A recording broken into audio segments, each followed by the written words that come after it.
Good morning and welcome to the Raben Report. I'm your host, Elliot Raben, so get ready to get triggered.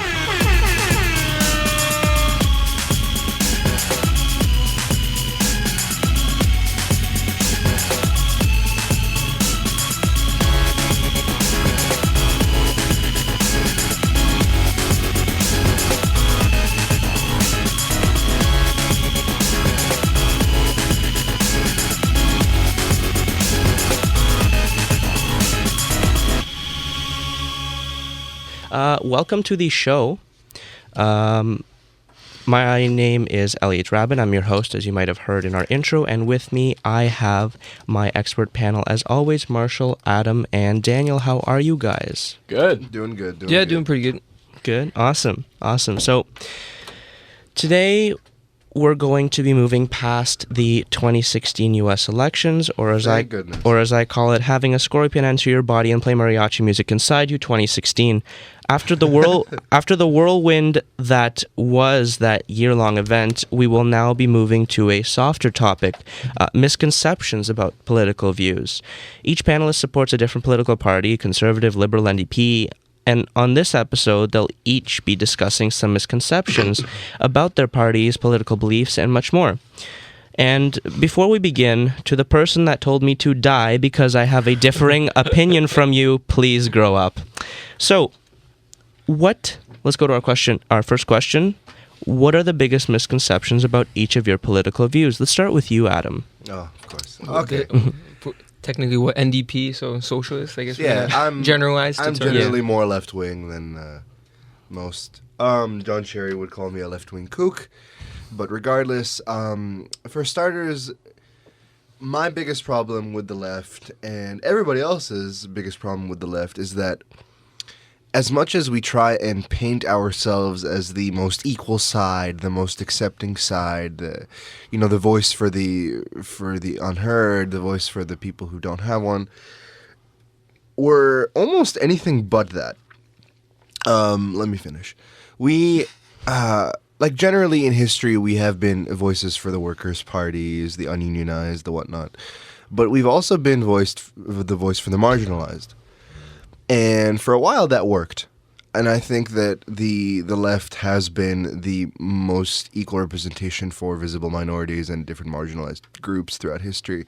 But what has happened nowadays is that majority left-wing people, as I would think, or as what conservative media loves to call us liberal trash, is now sort of in this whole new phase of we have sort of a job description for each visible minority. And if you don't fit that, you're immediately cut out of the narrative.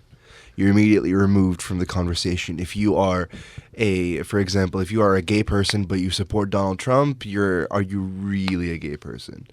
Or if you I can't think of any other examples right now, but if you don't do as we say that you might, you're no longer part of who we represent. And you're sort of misguided, lost, on the wrong side, on the wrong team, and that's a big problem. So let's move on. Is that it? Do you have anything else to say, or everybody seems to think that we want to take all their tax dollars. Sometimes I don't necessarily agree with that, but we're not here to rob your tax money. We're not here to take your hard-working money. We just want equal pay, equal representation across the board. So yeah, I'm done. Perfect. For now. Now let's move on to Daniel. What are some misconceptions about you're liberal, right? You're left wing. At least. Personally I don't want to just brand myself as just. You don't want to put a label on yourself. Yeah, I don't want to put any labels on myself. I guess as a general thing, but for the purpose of this show. For the purpose of the show, yes, I do. I guess I identify as a liberal, or the liberal expert, I guess. But in terms of misconceptions, people just think the Liberal Party is maybe automatically the party that if you want to be progressive and if you want to make some actual social change, you automatically have to join the liberals and stuff like that. And not necessarily even if I do have these ideas that are closely related to the Liberal Party, I don't want to just tie myself with that. I think some concerns about the Liberal Party and like some misconceptions are that how like they're just like maybe like the best party and that like, that's just a blatant lie and stuff like that, or people think like, oh, it's like the most progressive party and stuff like that. Like there's just, no matter which party you look at, there's always going to be faults and stuff like that. I feel like there's also an idea that like people almost forced to be part of the Liberal Party. Like if you're not a liberal, if you're not part of the Liberal Party, then you're automatically part of the NDP or the Conservatives, and you're automatically like somebody that like hates change and something like that and stuff like, yeah. It doesn't make really much sense. Yeah. Let's see other conceptions. I think right now, like we can see it right now with today's modern society over the past like 5 years. Liberals are now very unfortunately very closely tied to SJWs and to all this like different types of social change and activism and stuff like that. And activism in a sense is a good idea, and it's like I advocate that to a certain extent. But then the same way that like everybody paints conservative, like all people with conservative ideas as racist and misogynistic and all that jazz, now everyone's going to think like all liberals are going to be completely crazy and they just don't want to hear like any other voice except their own. And if you don't do that, then we're no better than any other country that isn't a democracy. It's just, I guess. I don't know. Like, I've never really thought about that like in terms of like misconceptions, like in that general term, but it's people just more confused about it. Like, okay, you're liberal, but what does that even mean? Do you actually agree with everything that the Liberal Party stands for? I don't think, if you could actually stand for every single thing from your party, I think you're just conforming like to the actual party. Like there's got to be some things that you can't agree with to a certain extent, and that's just with every party. Yeah. All right. That's my 2 cents on that. All right, and now let's move on to Marshall. Well, I'm a member of the Conservative Party federally. If I were in the U.S., if I were a U.S. citizen, I would be a Republican.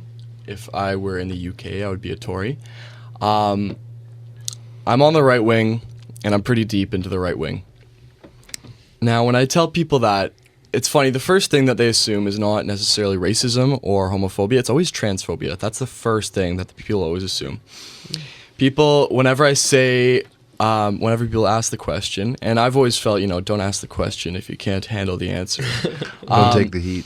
Yeah, when people ask me, if you can't take the heat. especially when I tell people I'm studying politics, when people ask me where do I lie politically, I often hesitate to say it, but I won't back down. I won't compromise my integrity, and I'll say, I'm a right-wing guy. I'm a member of the Conservative Party. And the amount of times I've gotten the reaction, oh, so you don't like trans people in your washrooms?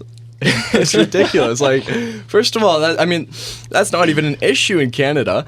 Well, you know what? I shouldn't say that. That's not a massive issue in Canada. And in the States, where it is a huge issue, that's not even what it is. It's not that people don't want trans people in the washroom. That's not even the thing. We could talk more about that maybe later this episode or another episode, but it's always transphobia that comes first, followed by homophobia, and then racism are the assumptions in that order. And then people go like, okay, so what, you don't think gay people should be able to get married? I don't think that's a homophobic view to have necessarily, but that's not my view. I think gay people should be able to get married. I think you should be able to marry whoever you want. You can. There's a woman in France who's married to the Eiffel Tower, and I think that's fine. Nice. Not to compare the two. I wish them a happy life together. Exactly. You know what? Do what you want. And I don't feel that way, but that's what people assume. And then people assume that I don't like gay people. I'm uncomfortable with gay people. That's just a massive untruth. And then thirdly, the racism. This usually comes in when I'm talking U.S. politics, when I say that I personally liked Mitt Romney, when I say that I liked Donald Trump. People go, "You're a racist!" immediately. And you know what? The Republican Party, it is the party of the Ku Klux Klan and the party of slavery. But actually, it's not. Technically, Democrats. It's not. Exactly. The Democrat Party is the party of slavery and the party of the Klan. And I think a lot of people assume that my conservative views come from my parents. I think people don't believe that you can ever be a millennial and conservative. Exactly. Or that... you're automatically either like Bernie Sanders supporter, like you're a socialist, like Adam, I guess. Like that's how everything's... Like anybody who's like younger than like 25 or something like that is either like super liberal or super socialist. And that's it. And I mean, I'm not gonna try and say that I haven't been influenced by my parents. My father is a pretty conservative guy. My mother is more centrist. For a long time, though, that wasn't the case with myself. For a long time, I was very left wing. If you've been following this show for a while, you'll know this interesting piece of trivia. For a long time, I considered myself an anarcho-communist, which is a interesting branch of communism. That's about as far as left as you can go. Yeah, really, it is. Interesting. And so no, people will say, or people will assume that I'm ignorant to the other ideologies of the political world, but no, because I've been there. I've been a communist. I've been an anarchist. I've been a liberal briefly. I've just decided that those things aren't for me. I've been there. I've tried them out. Didn't like them. So no, I'm not ignorant. I know the websites you're reading when you when you espouse these views to me. I know the dictionary that you use. I know all the people that you look up to politically. And not that that's bad that you look up to those people.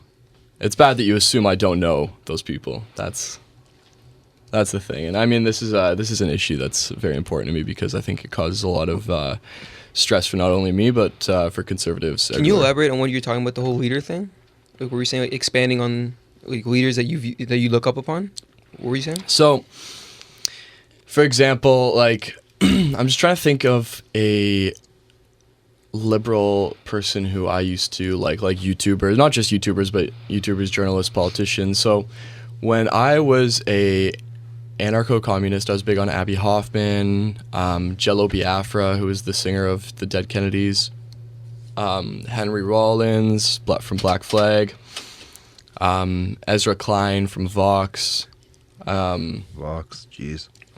I like Vox, but Vox is very entertaining. yeah, it's entertainment. Well, you know what else is entertaining? TMZ, but like not really. Yeah, exactly. So no, like I know those people. I'm just trying to think of who's big now in like the liberal sphere.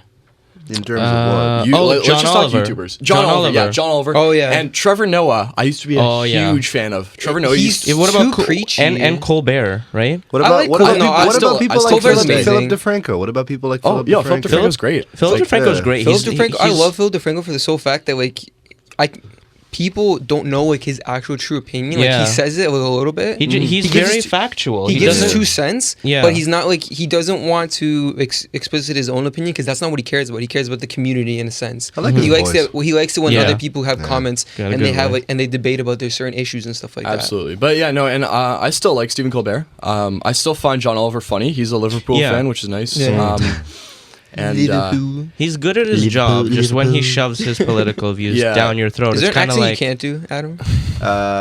Or is there like a? We'll see. Can you do Jamaican? No? I can, but it's Nice. too early in the morning. Yeah, for it's that. too early in the morning. so yeah, no. Trevor Noah I used to consider him my favorite comedian. He was funny, yeah. Yeah. I think part of that comes from my odd obsession at the time with South African culture and the Afrikaans language and the Afrikaans accent, which I still love. Great No, language, that great wasn't accent. bad. That wasn't bad. yeah. But no, like Casey I McGarvey. know these people. I know their views and I know their rhetoric and I know the buzzwords. The buzzwords are key. You say these buzzwords as if you're confusing me. People throw them out like stun grenades or something. Like you say something like paradigm, and you're expecting it to disarm me, or you say you're coming from a very privileged position, Yes. and you're expecting me to go, oh, my goodness, I am. Thank you. But no, and that's just key. Like I know exactly where you're coming from, and I understand your position, and I would never say that you are wrong unless you are wrong. That's just I've been there. It's not for me, and you have to understand that I am not wrong either. These are my opinions. Now, I apologize. I've been talking for a lot longer than anybody else. No has, problem. No, man. No problem. Oh, I expanded on your question. That's why. I No, said to be okay. fair, your camp is the most ripped on and hated on. Oh Yeah. yeah, 100%. So I think that you can get an extra 2 minutes to speak. To justify That's Yeah. that's the consolation That's prize, no, basically. that's Like, the reality. I mean, it's true. the problem with me is that the left wing, and especially left-wing progressives nowadays, like Bernie Sanders, Elizabeth Warren, Cory Booker, Keith Ellison, who's now running for the DNC chair, these people come from good places. They come from good thoughts. They come with good intentions. They want equality. They want, the fight for $15 minimum wage. They want. It's funny because I have a sticker of that on my laptop. Nice. For $15 in fairness. They want trans people to feel comfortable. They want actual equal LGBT rights, not just on paper. They want people in poverty to not be caught in the loop of poverty anymore. They want, you name it. They come from these good places.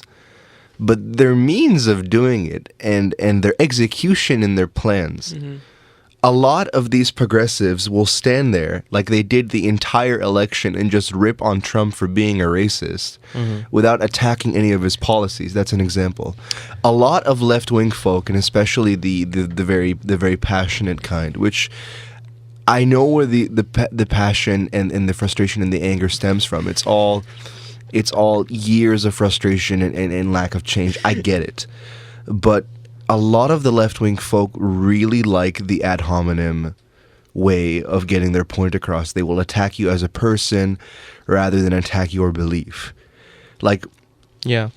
If... It's no longer about facts, it's about no feelings. longer about facts. And I just That's the worst thing about it. I just want to mention Ben Shapiro. He said this. He's like, facts hero? don't... Well, one of them. Facts don't care about your feelings, and that's so true. But yeah. As you were saying, continue. Like when Marshall, like when Donald Trump entered the race with his famous opening speech, "The Mexicans are rapists," I was very quick to sort of get my information off of the 45-second AJ Plus video that was posted about the speech and whatnot, and then it was video after video of him. Talking about, like, it was all taken out of context. Not all of it, but some of it was taken out of context. So when the idea of the wall came out, everybody was like, "Oh my God, this guy's the king of racists." Worse, when the KKK came out and was like, "Hey, let's endorse this guy," everybody was like, "This is it. This is the end. Apocalypse. Game over." And I think it is, because he never ended up denouncing it, which I'm very disappointed at. But only up until recently, I think, right? Yeah. No. Yeah. I don't think he's denounced it yet. Oh, yeah. I don't think he has either, Not the KKK, really? Yeah, I don't know. Sorry, I think I'm referring to the neo-Nazi platform or whatever. Which is just ridiculous. Okay, no, I know what you're talking about. Yeah, it's similar, but like, it's not the same thing. I don't know the KKK. Never met the KKK. And I was very quick to like all the comments on Trump's post, F you, F off racist, get out of our country, blah, blah, blah. But then, I don't know if for those also who have been following the show, I decided to look, at some point in this election, I decided to look at this election from a conservative viewpoint. It's true. As an exercise for me. And what I realized is that, hey, this guy isn't so bad, okay? He's not that bad. The American population has seen worse. As shocking as that might be, coming from the left-wing kook in the room, America has seen worse. And, if you talk to me back in, when did Trump win the nomination? What, October? Something like that. Like 7 months ago? No? No. Win the nomination. November? I want to say way earlier. September? August? Yeah, like July. Last year? July. Maybe like May even. I don't know. Okay. Whenever when Trump, he won it, right? when he won the nomination, if you came to me and was like, "Adam, what do you think? Trump won the nomination," be like, "Oh, he's an effing racist. America's, going downhill. It's game over. It's apocalypse." If we had our election coverage and Marshall walked into the room with his "Make America Great Again" hat, I would resent this man like nobody else. Yeah, I'd be like, "What's wrong with this guy?" I would be like, "What is wrong with this guy? How dare he walk into the room with this disgusting piece of thing on his head?" Yeah. And I would be really upset. But now I get it. But the problem is, a lot of the left-wing folk never get to that point where they get it. They immediately write, and conservatives do this too to left-wing people as well. But a lot of, when I try and follow left-wing media, a lot of these people that report for the left-wing media, like the people on AJ Plus, they will just mock and make fun of Trump, but they never get it. Michael Moore gets it. Yeah. He gets why people vote Trump. People like Bernie Sanders, he gets it. He did a whole interview on why the people voted Trump. And you can say like the same reason why people vote for Trump is the exact same reason why people voted for Bernie Sanders. Yeah, he's or from people the outside. approved of him. Yeah. And he Bernie, ran as he was an independent senator or something like that for like For a long Yeah. for a I long, think he like was the 25 first, plus. first independent senator. he was Ever. the Like, it's longest crazy. running independent that in was congressional history. I'm not sure if he was the first Yeah. independent. No, I think you're right. Yeah, so we never get to that point where we get it. We'll just go like, Marshall's a racist. End of story. I win. Game over. I am right. I am, all hail. I have the opinion. And that's a big problem for me. I think like a major problem with like in terms of like our political spectrum and our political world is I think it's unfortunate for people who like have socialist ideas like Adam and stuff like that, or people who support the NDP, is that they do not get enough coverage on the media and stuff like that. And the problem with it is the media is primarily controlled by liberal media boards, and then like as a secondary backup thing, like in terms of other alternative sources, we have some conservative media sources. But most people pay attention to the liberal ones, and that's why everyone's like maybe assumes like, oh, maybe I should be liberal, maybe I should do that. It's like, don't be a liberal just because you're watching CBC News and they start talking like positive things about Trudeau and negative things about Stephen Harper or something like that. That's a stupid reason to to support somebody like that. It's just like saying like, oh, Barack Obama deserves to be president because he's black. Hillary Clinton deserves to be president because she's the first woman. Merkel deserves to be chancellor because she's a woman. It's just like or whatever. Like, but I just on that it's so quick, it's so easy, and it's so quick to make an opinion, but it takes so much more time and effort to make an educated opinion about yourself. That's a direct quote from myself right there. That's let's go. Daniel Hernandez. But continue. Yeah. That was deep. So I just want to know, so for just from my personal views and experience, Canadian media is less biased than American. I like Canadian. Just at least my like problem with it is boring. The top. That's the thing. The top. Well, I mean, Canada's we're not as exciting as boring. you. Yeah, Canada's a boring country. Well, I the still love this Parliament had a country, man. debate about using the word fart. Like, Yes, and then Elizabeth May is just like, I think she needs to withdraw the word fart. Yeah. and then Fart. I forgot what her name was, the MP, but she's just like, this is what the leader of a political party focuses on. Like, there was just the fist flying in the Ukrainian parliament like this week. I love that. And then- there was tear gas in the Kosovan parliament. There have Or been like in guns, Thailand, there was literally like a full-on brawl between the two parties or something like that. That's crazy. I wish that would happen. Oh, I don't know about I that. don't. Yeah, I don't know about that. I wish what I'm not necessarily like an actual fist. I wish MPs and people in government were as passionate about what they're fighting for in the same way that they Some are of them doing. are. Not Yes. necessarily, We not couldn't necessarily like in a handle- fist fight and violence and stuff We like couldn't that. handle Elbowgate. I don't know Oh how my well. god! I was about to bring in that. I don't know how well we can handle a fist fight. If we couldn't handle Justin Trudeau allegedly elbowing one MP, we're in for it. And he MPs have- apologized like 4 or 5 times to the Yeah. whole Yeah. like house, Well, I mean, he also did call Peter Kent a piece of shit. whatever. Yeah. Like back when he Or was. like, it was a big thing. Like, Oh yeah, that was a long time ago though. Yeah. Like, as But much it's just as I like- don't like Trudeau, like I don't Like- fault him for that. No. I'm saying like that's how bad it gets. That's the Yeah. worst that it can possibly get. I forget who was mentioning, but I think some MPs like talking about some other MP's behavior. Like I can forget some dude with a don't know. mustache, but he's like, "Oh, that guy is like acting like a total jackass," and like that was the biggest thing ever. Till like, oh my god, somebody called somebody a jackass. Like, Yeah. that's who cares? Yeah. You know. Yeah. And since we're on the subject, the famous video, there's Thomas Mulcair in the background just screaming, "You're pathetic," over and over. Yeah. and Oh my over. god. You're pathetic. You're pathetic for elbowing. Oh my god. Yeah. Tom Mulcair, I just don't. He's funny, but He's funny, and like, and people would be like, "There he goes, that freaking left-wing kook, yelling at Trudeau." Tom Mulcair is a left-wing kook. He kind of is. see, I like the NDP. Like, even sometimes, like to a degree, like I like the NDP party sometimes more than the Liberal Party.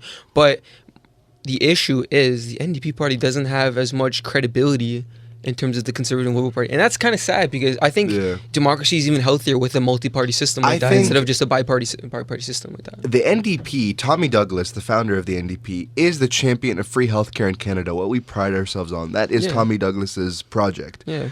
The problem is, is that the NDP never got enough credit until Jack Layton came. Yeah. Yeah. And when Jack Layton came around, he was an inspiring figure. Yeah, it was this combination of the inspiration and what's the word?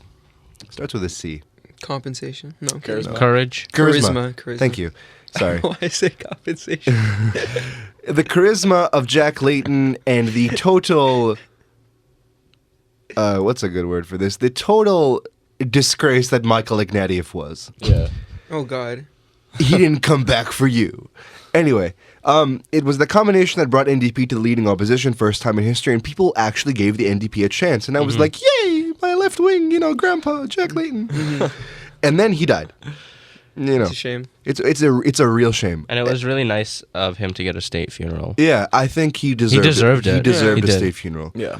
I campaigned with Olivia Chow, his widow. And she's an amazing person. she's I met her personally. I think and last year. she's an amazing Yeah. person. I've been to 2 of her speeches, but she flopped very hard because she could not get across to the people. And in the mayor campaign, I was there until the end. I never jumped ship to John Tory. I campaigned for her in the mayor race in 2014. Right. And there was a big, as controversial as Torontonian politics can get, there's Rob Ford's crack scandal, and then there's everything else. But as far as everything else goes, the problem, one of the big things that Olivia Chow did, one of her big gaffes was she took out a napkin in one of the debates and she drew out John Tory's smart track plan. And she sort of drew it out in this way that, he wants to build lines everywhere. And she just drew this sort of really ugly drawing of his plan and was like, this is what he wants to give you. And we all kind of sat in the campaign headquarters and we were like, what is she doing? What is she doing? We're already polling low. How much lower can we get? And, it was like she was polling high and she was winning around, the election happened in October and she was tied with Tory up until mid-August, late August. And I think that, again, people want to believe what the left is preaching for a number of reasons. Keyword want. Yeah. Want. They want the $15 minimum wage. They want, debt-free college tuition. They want, less wait times in hospitals, if I'm bringing it back to a Canadian point of view. They want, transit. And they want, and in a world scale, they want peace. Mm-hmm. But people have to understand it's the people that shape the government. It's not the government that shapes the people. Yeah. We vote in these people. People are screaming that Hillary Clinton lost. Yeah. I'm like, whoa, before I go on, I am not implying that Hillary Clinton is left wing. Let's get that right off the bat. I wouldn't say that at all, no. But people, it's an election. It happened. Move on. Like she lost, even though she won the popular vote. This is how the system works. She lost, and in Canada we voted in the center left power. We didn't vote in the NDP, but I would argue that the Liberal Party right now is more center left leaning. Yeah. And we're getting a lot of what they promised. The refugees. We're getting the age of retirement back down to 65. We're getting. Was it before 70 or 75? 67. 67, never mind. Misinformation. Harper raised it to 67. Trudeau brought it back down to 65. We're getting what we voted for. Mm-hmm. And, the world is shifting right wing. And the problem with that is that a lot of young people are the new left wing voice. And young people don't like to vote. But in this election... But they love to post about it on their Twitter and Facebook, Insta, post about it on Snapchat. Facebook. Exactly. They love to react. That doesn't do anything. To the AJ Plus videos. They love to, change their cover photo or put a sticker on their profile picture to Bernie 2016. They love to do that. I think the only one thing, the good thing about young people in terms of like being politically active is protesting. But even to that extent, protesting isn't an effective solution. Protesting is a right and it gets you heard. But it some of them it doesn't actually are useless. It doesn't There's cause certain a things that are resolution. really silly to protest about. Like the election? Yeah. I think my perfect analogy was like the last protest I think that was here in Toronto, which is technically against Trump, but they were quoting it was against the new Kelly conservative. Leach. Yeah, Kelly Leach. Yeah, Leach, they really yeah. backpedal on that one. It was originally just like, and I was following it from the beginning. Originally, it was just like, So we're gonna get together for the biggest anti-Trump protest. We're gonna tell the American government that they can't do this to We're in us. They've Canada, betrayed first us. of all. And then all of a sudden, I think they realized that they were being silly, and because a lot of people were telling them that, I guess. And then they go, okay, never mind. It's not about Trump anymore. It's all about Kelly Leach, but we're still going to use the Trump imagery and the Trump symbolism and the Trump vocabulary. But it's about Kelly Leach. Don't worry. Yeah, it all depends on what you're protesting on and how you're going to protest it. But so that's why I think that, like, you can protest all you want in the U.S. and I understand, but when you're protesting here in Canada, I mean, you don't control what happens in the U.S. I think a justifiable protest is like when it's actually like directed towards somebody who has any type of power or authority and stuff like that. Yeah. If you're protesting like against, maybe you're protesting towards city council. Like we'll give this example. Let's say we're doing somebody's like doing a protest for Black Smart Lives, Shot, or I'm gonna say Black Lives Matter. Okay, yeah. I'm just for example. And let's say the protest is like, oh, you want like higher accountability on police officers, and you want all of them to wear body cameras and stuff like that to like avoid any type of like discrimination and stuff like that. That's a meaningful protest because if your voice gets heard enough, city council, like city hall, will actually take that into like an effect, and the police organization is going to hear about it. That's a meaningful protest. Another one, maybe an example, it was from a while back, but I forget. But it was like a large group of like the South Asian community was maybe protesting for Tamils to come to Canada. I think back in Sri Lanka and stuff like that. They were walking throughout the whole highway. They were walking on the Gardner Expressway, I believe. Until 2010, there was an ongoing protest. Then it would be bigger and smaller numbers around University Avenue, and they would take to the highway at some points. The end of the occupation of the northern part of Sri Lanka. Sri Lanka is a part of it. The Tamil part of Sri Lanka is under military occupation. So like my point with this is, that's something that's not related to Canada whatsoever. But if you protest saying that we want like the Canadian government to like maybe like find like may help in a certain capacity or something like that, then it's a meaningful protest. But if you're just saying, something that's going over there is kind of shitty and I don't like it, so I'm just gonna like scream about it, it's not gonna do anything. I believe, unless you have an actual plan and motion, like the protest is just it's wasting of time. I believe in people's right to protest. I mean, you can't just kind of sit there and say, well, nothing will change. I think you have to try. Yeah. And I know that, John Smith up here in Canada won't change Trump's presidency. He's not going to watch the Canadian protests and be like, yeah, you know what? People don't like me. I'm leaving. I'm going. It's not going to happen. But I agree with protests, or I agree more so. I agree with all protests, but I agree more so. Sorry. We just to let everybody else know, we just saw a random dude in a chicken costume. Oh, yo, that's for a charity. You can pay $2 and get a picture with a chicken. Nice. But you know what? That's very misleading because they advertised it as though there was going to be an actual chicken in the SLC. I'm really disappointed. But hey, maybe there is going to be an actual chicken though, and that guy's just going to be like with the chicken. And just taking pictures of a I chicken hope man that's in the the case. chicken. I have really high hopes for this chicken because I'm going to actually go get a picture with the chicken. But I'm not going to bother if it's just a guy in a chicken costume. Ryerson, man. Yeah. Sorry, we completely lost track. I just had to say that. Yeah, okay. no. You were looking over there, and I'm like, what is he looking at? I'm like, oh my goodness. What I was talking about was not important compared to that. But, okay. I mean, I do like chickens, but... Yeah, this is... Okay, I was going somewhere with this. Where I was going with this was, let's say, for a long time, the Canadian government didn't recognize the Armenian genocide. Okay. And I know the Armenian genocide is a very touchy topic, and I'm not going to get into that, but there were a lot of protests by the Armenian community to get the Canadian government to recognize it. Yeah. And it happened. That's a meaningful protest. That's a totally meaningful protest. Yeah. The protest could not change the horrendous genocide that took place because it happened over 100 years ago. Right. And it cannot change the diasporic reality that the Armenians face today because of it. But it can change how the Canadian government looks at Turkey and Armenia. Mm-hmm. And that's as far as you can go sometimes. And, the legislation that passed, is it because of the protests? I don't know. But I'm sure that they got heard by the Canadian Parliament. And that's just an example. What has happened now? I I say with pride that the young people are now the majority voice of the left wing, other than, the kind of dying off baby boomer hippies that came from the time. Yo, it's just a plant, bro. Yeah, it's healthy for you, man. It's nature, dude. But no pills, no powders, man. Yeah, man, just herb, man. But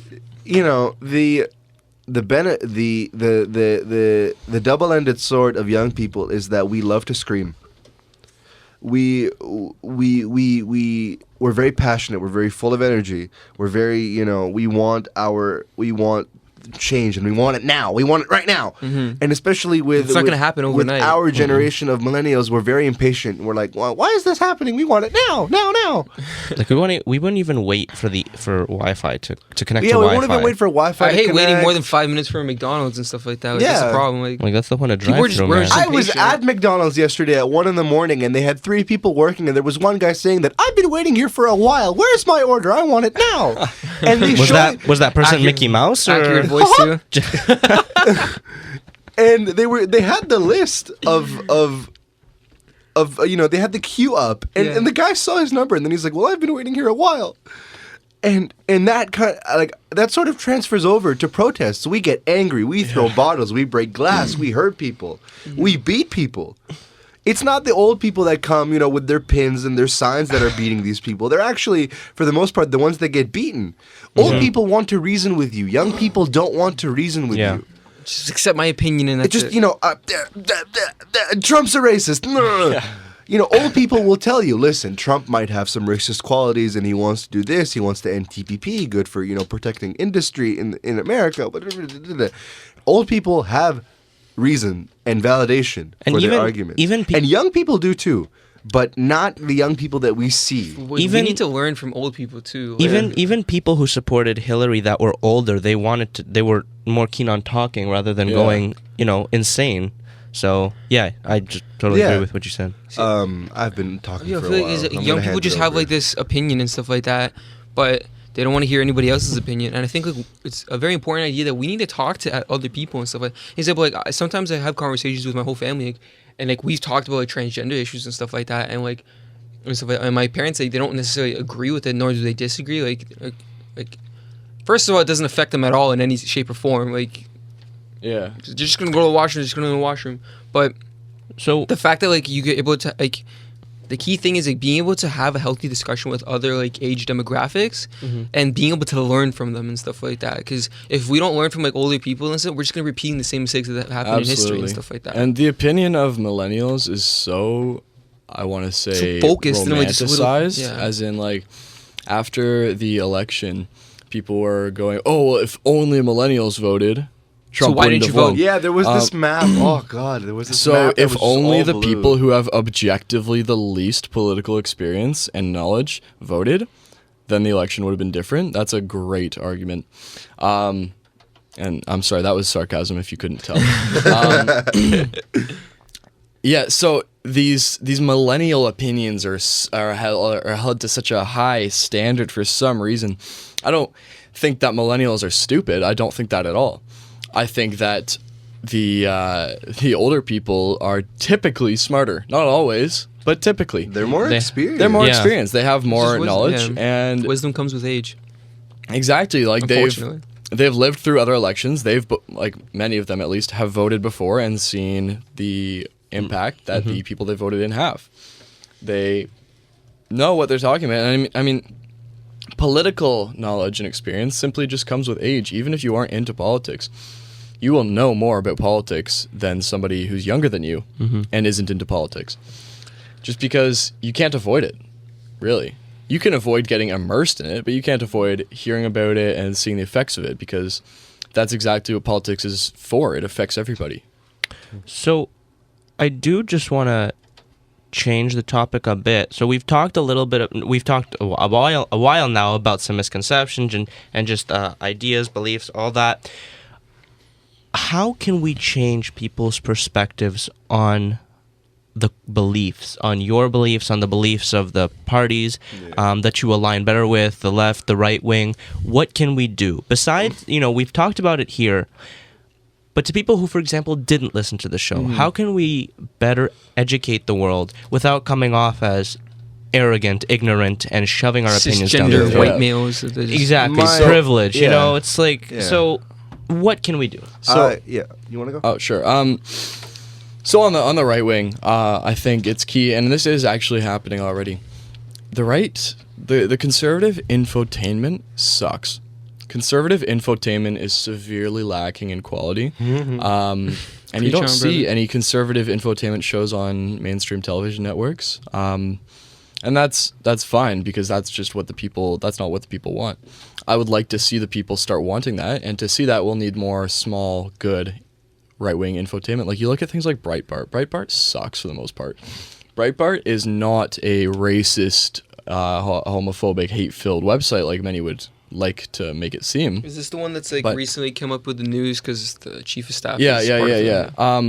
Because, and the key is, a lot of people don't realize this, Breitbart is not a 100% serious publication. They post serious things here and there, but it's infotainment. It's like John Oliver in text form and right-wing form.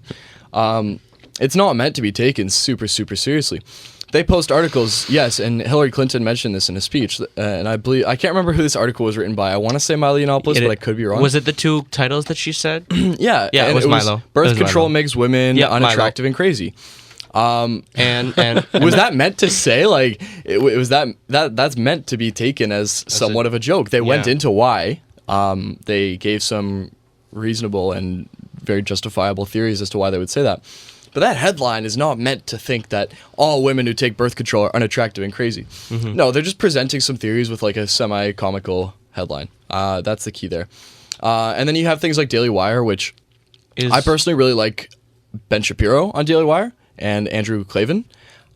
The rest of Daily Wire really suffers from inequality. The website design is god-awful. God-awful. And overall, the rest of the contributors, I'm not trying to disparage their work, because they all work very hard, but it's not very entertaining. And when it's an infotainment thing like Daily Wire, entertainment is key. We've got The Rebel up here in Canada. The Rebel has some great things, especially humor I like is how the key thing in order to get people get their attention. It's very entertaining, but then the info suffers, because they do great, very, very funny, very interesting things, but they also are very misleading and sensationalist, and unfortunately will say things that simply are not true sometimes. I love The Rebel because it's entertaining and because it's funny and right-wing, which is uncommon. I take everything The Rebel says with a grain of salt. I like how they go out into the field and interview people and get the experience head-on, firsthand. But I also don't like the videos that are just monologues of sensationalist and misleading things. So yeah, I think that's key. The infotainment sector of the right wing is lacking, and if it improves, I think we'll see a lot less misconceptions about the right wing. But I like the rebel media is pretty interesting and stuff. But like sometimes like I feel like there is a possibility they go like maybe too far.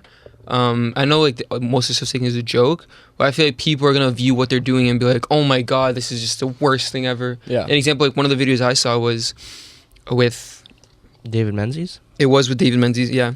And he went to a public swim. Oh, I saw and he that. went, and it's during like Sharia. It's during like technically Sharia swim time. So like it's when like only women and they're allowed to not wear their hair coverings and stuff like that. And he goes in and like identifies as transgender. He's literally just wearing a dress and a wig and a little bit of makeup. And he's wearing like a woman's like bathing suit. And he goes in there and he has to swim with all of these like Muslim women. And the lifeguards are like, yeah, I guess like you can come. Like if they're cool with it, then I'm cool with it. Like I don't care. And I look at that and I'm like, that's like crazy. Like, I won't have the balls to do that because I know for a fact like if somebody like catches him and stuff like that, and like all the men, like all the men that are like related to like all the women in that pool, they would have been like furious and flipping. I was like, it is disrespectful. It is disrespectful, and like I think maybe that's one time like maybe where they took it a bit too far. But it was interesting to see, like, just to see how far this has. I'm all for criticizing Islam. And, I think that's a great thing to do. But when you're disrespecting individual Muslims, that's not. I think the problem with it as well is the fact that like the legislation, like all the wording in terms of the transgender community, in terms of like what is transgender, Like Bill C-16? yeah, is it, well, not necessarily. I'm just saying like the whole fact that like David Menzies, like clearly he's like he doesn't identify as a transgender, but the fact that he could just say that he is and was able to go inside a women's change room, go and change, or just go into a full-on women's like swimming time, that's very like that's more of a problem with like maybe like how like our system works in terms of like funny identifying that. Funny enough, same way Lauren Southern, like Lauren Southern is legitimately legally transgender. Yeah, she literally went to the doctor and she just said, "I want to be identified as a man." He's like, "Okay." I think that's it's very crazy. It's going so far to prove a point. Yeah, and look, the point you're proving is so inconsequential. Like, yeah, you can do that. Like, okay.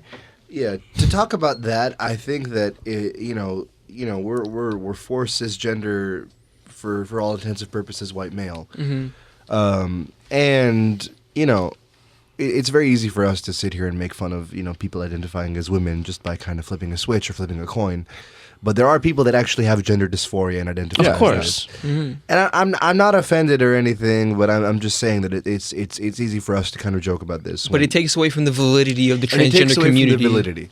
As for the left wing, approach to what can we do to sort of end misconceptions and whatnot? That's the question you asked, right? I'll take that as a yes. What we can do is my mom's boyfriend. I've mentioned him on the show before. The Argentinian communist. My mom's boyfriend. He's very quick.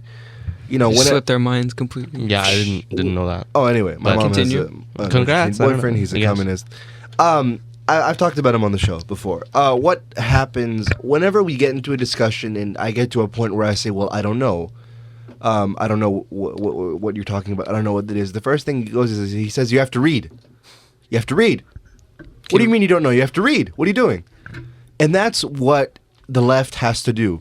Get out of the AJ Plus 3-minute videos. Get out of the Now This news. Get out of the Now This election. Get out of Vox. Get out of Vice. Get out of everything and read conservative news. Read centrist news. Read, read